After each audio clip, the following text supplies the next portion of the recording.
You still have a huge pension liability, right? One of the worst in the country. One of the 5 worst. One of the 5 worst in the country. And the critique, though, is that the pension under this new plan is not fully funded. It is fully funded for current employees.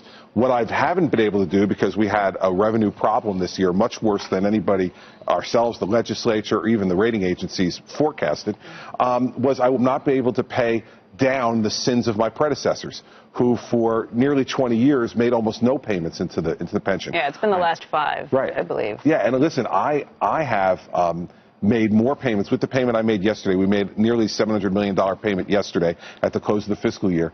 I've made more payments into the pension than any of my predecessors, almost $3 billion. I'm going to get very incendiary just for a second. And this was I don't think we've ever had anything from Zero Hedge on here before, but there was an economist named Armstrong, and this is, I haven't shown you this yet, Andrew, but talking about Piketty, wealth disparity, income distribution. Look at what happens here. He's forecasting civil unrest eventually. This won't end pretty. The greatest problem we have here is misinformation. People simply don't comprehend why and how the economic policies of the post-war era are imploding. The pensions created for those in government drive the cost of government up exponentially with time. Then, I'm not going to name any names or any politicians, but the political forces blame the rich. This merely creates a class warfare with no resolution for the future. Even confiscating all the wealth of the so-called rich will not sustain the system. Consequently, again and again, we crash and burn and have to start all over again. And then we'll just end quickly. This is not going to end pretty. The question is, when does society wake up? How high will the price be that we have to pay? Once again, they're going to blame the rich, and the idiots, not mentioning any names here, will cheer. Get them. Get the rich. Once again, what will happen when there is no more wealth to hunt? We end up with a communist state by default, no wealth, just career politicians who blame everyone but themselves. Was this a quote from Andrew's book? Yeah, there's a quote from Andrew's book. This is an economist. I like the word. And the reason I bring it up, if you run for president, you're running in an environment where there's this huge class struggle now that's been brought front and center. We even forget we're a meritocracy at times. We think we need an egalitarian outcome. A lot of people do. How do you act like a kind, gentle, compassionate person when you have to cut pensions? You tell the truth. I mean, listen, people aren't stupid. Yes, they are. No, I disagree with you, Joe. I can show you 50% of the country that is stupid on this issue. I disagree with you. Then read the Huffington Post. Listen, I try not to do that. I like to keep my blood pressure at a reasonable level. But here's the thing. The reason why some people are less informed than others is because those of us in political life, many of us, are not doing our job. And the fact is that since January, even before I knew we had a revenue problem, in my State of the State address, I was telling people the pension reform we did in 2011, while it helped, is not enough, and we need to do more, and here's why. And I said, these chickens are going to come home to roost. Well, I didn't know they were going to come home in May. I thought it was about a year off. But the fact is, we need to be talking about this. And what you're going to see me do all summer is to be out across the state of New Jersey making the argument that we need to fix this system or it will eat us alive.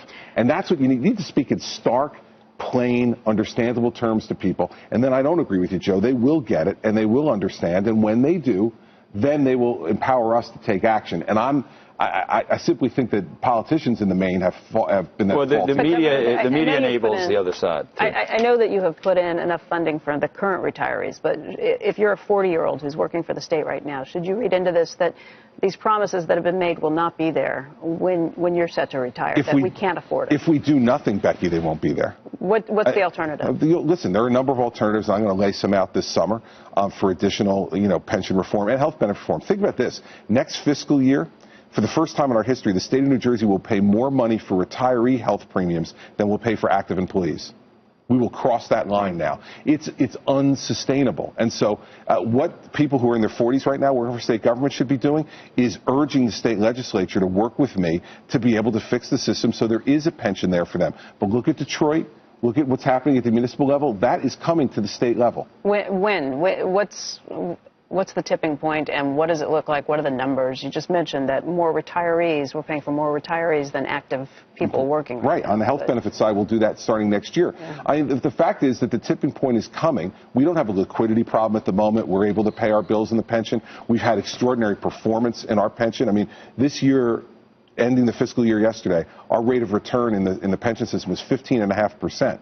Now, we have an anticipated rate of return of 7.9%. So you see $5.5 billion over our anticipated rate of return.